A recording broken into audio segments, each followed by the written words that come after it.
What is an IEP? An IEP, first of all, stands for Individualized Education Plan, which is a program, it's a written out plan, almost a contract, if you will, between the school district and the parents as to what they can expect their child to get by way of services, program, and placement. Why do we have an IEP meeting? The thought is that children's needs will change radically from year to year, perhaps even more frequently. So at the very least, Congress wants to make sure that unless there's some reason to have an extended period, that children are having their IEP meetings at least annually, if not more frequently. What happens at an IEP meeting?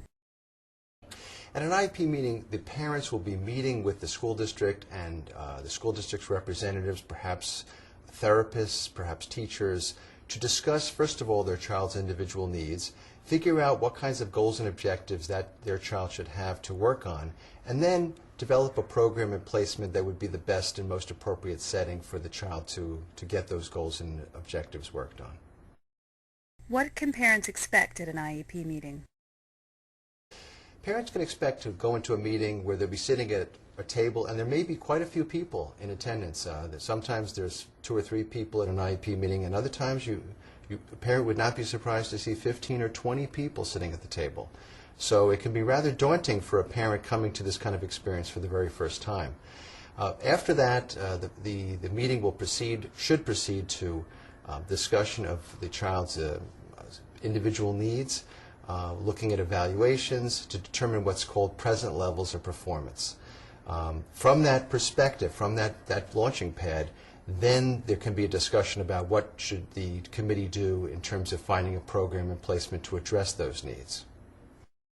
What are some things a parent should do to prepare for an IEP meeting? First thing that parents should do is they should keep in the back of their mind at all times that what they want to do at this meeting, they want to change the dynamic of the meeting from what parents want to what professionals are recommending for their child. Because with that dynamic change, it's the easiest way to convince a school district to provide appropriate services.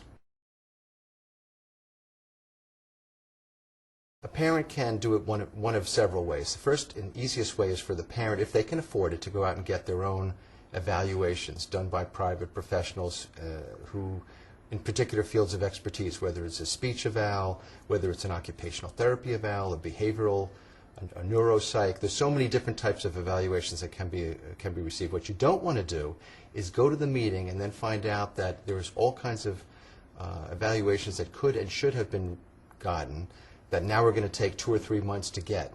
So it's being a good anticipator.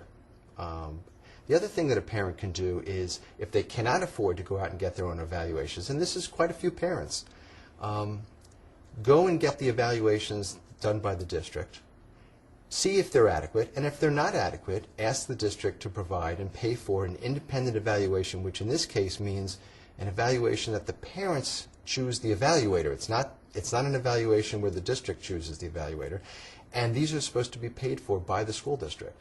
But in order to do that, it's important for the parents to first receive the school district's evaluations and then see if they're adequate or not.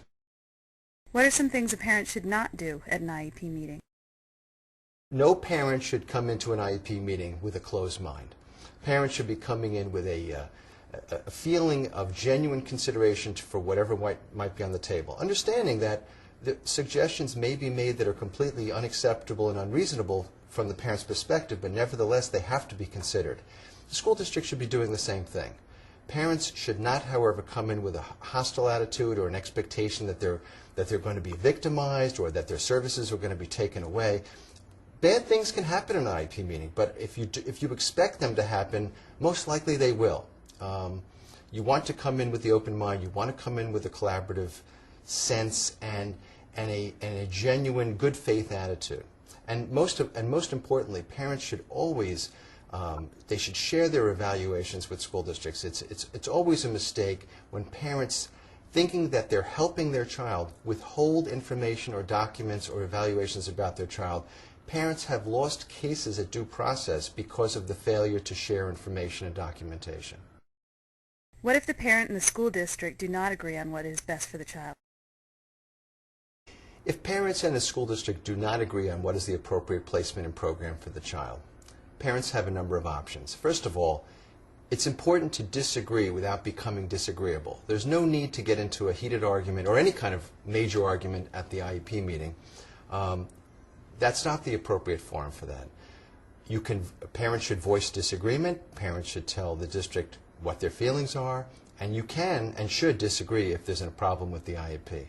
Beyond that, parents should thank the IEP team members, excuse themselves, and either consult with counsel or consult even with themselves to decide what the next step is. The next steps would be the consideration of things like mediation, possibly considering going to an impartial hearing, which is an administrative due process proceeding where the object is to secure the appropriate and effective services that the parents feel were not provided by the school district at the IEP meeting. Another option might be, particularly if the school district is relying upon information that the parents feel is erroneous, possibly calling some of the professionals or providers that are working with the child or who have evaluated the child to provide additional input to the IEP team so that the IEP team can reconvene and possibly consider another outcome. That happens too, and parents should not disclude the possibility of reconvening the IEP for that purpose.